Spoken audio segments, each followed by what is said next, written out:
한국어 시작은 해랑한국어 금해랑입니다. 중국 충칭 여행 5월 11일 오후 일정입니다. 금불산에서 하산하여 묘종마을로 왔습니다. 비가 오고 흐린 날씨였는데도 강물빛이 옥색이었습니다. 저는 물빛이 아름다우면 흥분하는데요. 에메랄드 강물과 고산 중봉이 어우러진 풍경은 수목화의 한 장면이었습니다. 위촉오가 대립하던 시절에 충칭은 유비가 다스리던 총나라 권역이었고 저 강 또한 삼국지의 주요 무대라고 합니다. 묘종마을은 중국에서 새롭게 각광받는 관광지입니다. 충칭 지역이 중국에서 떠오르는 핫플이 되면서 많은 중국인이 충칭을 방문합니다. 묘종마을은 아직 널리 알려진 곳은 아니지만 조만간 중국 여행을 대표하는 관광지 중의 한 곳이 될 것 같습니다. 중국은 나라라기보다는 제국이라는 느낌이 들었습니다. 다양한 문화와 민족이 공생하기 때문입니다. 충칭 시내와는 확연히 다른 건물 양식이 눈에 들어옵니다. 묘종 문화가 상당히 여성적이고 세련되었다는 느낌을 받았습니다. 묘족마을에서는 중국 당국이 운영하는 최상급 호텔에 묵었습니다. 호텔은 묘족 스타일을 가미했고 깔끔했습니다.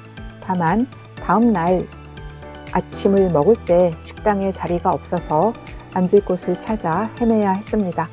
중국이 참 많이 발전했구나 하다가도 아직 멀었구나 하는 생각이 들게 할 때와 종종 만납니다. 검은색 지붕에 처마가 하늘로 뾰족하게 올라간 것이 이색적입니다. 버스가 묘족 마을로 들어섰습니다. 길가에 늘어선 이 건물들은 대부분 호텔로 보여요. 저희가 묵었던 호텔도 이렇게 묘족 전통 스타일의 외관을 하고 있었습니다. 버스를 타면 가능하면 가장 앞자리에 앉는데요. 이렇게 버스 창문으로 마치 영화의 한 장면 같은 전경이 펼쳐졌습니다. 산 등성이를 따라 건축물들이 늘어서 있습니다. 낮에 보는 묘종마을도 아름답지만 밤에는 정말 환상적인 야경을 보여주었습니다. 중국에는 여러 곳에 묘종마을이 조성되어 있습니다.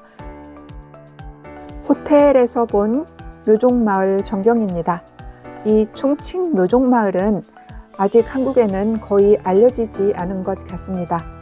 비교적 최근에 조성되어 약간 테마파크 같은 느낌을 주기는 하지만 이국적이고 예쁜 곳입니다.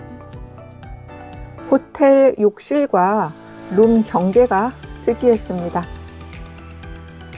호텔에 일단 짐을 풀고 저녁을 먹으러 이동했습니다. 강 위에 떠있는 배에서 밥을 먹으며 야경을 구경했습니다. 유럽 여행할 때는 하루만 호텔에서 묵고 고급 식당은 가볼 생각조차 하지 않았는데 중국에서는 최상급 호텔에서 묵고 고급 식당에서 난생 처음 보는 진수성찬을 맛보았습니다. 충칭의 야경이 화려하지만 정신없이 번쩍이는 데 비해 묘종마을의 야경은 단아하고 절제되어 있었습니다. 웅장하고 화려하지만 세련미가 떨어지는 충칭의 야경에 비해서 묘종마을의 야경은 규모가 작고 훨씬 소박하지만 전체적으로 충칭보다 마음에 들었습니다. 중국 해안도시의 발전상은 익히 들어 알고 있었지만 이렇게 내륙 깊숙한 곳까지 고층 빌딩이 들어서고 말끔하게 관광지로 개발된 것을 보고 깜짝 놀랐습니다. 중국을 처음 온 사람이나 중국을 예전에 왔던 사람이나 놀란 것은 마찬가지였습니다.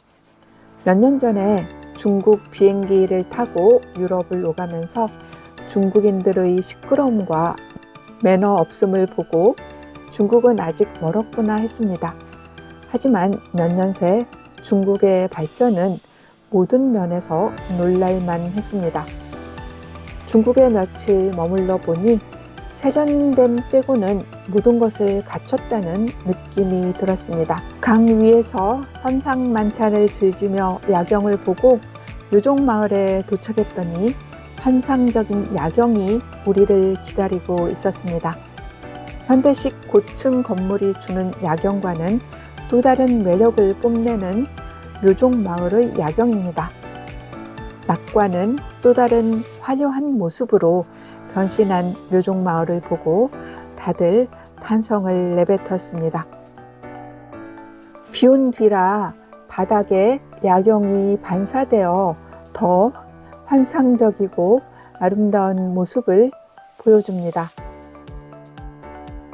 3박 4일 동안 다녔던 충칭 지역의 여러 여행지 중에서 저는 이 묘종마을이 가장 인상적이었습니다. 다음 날 오전에 묘종마을을 탐방했습니다. 묘족이 고구려의 후예라는 주장을 하는 사람이 많습니다. 과연 묘족은 고구려의 후예일까요?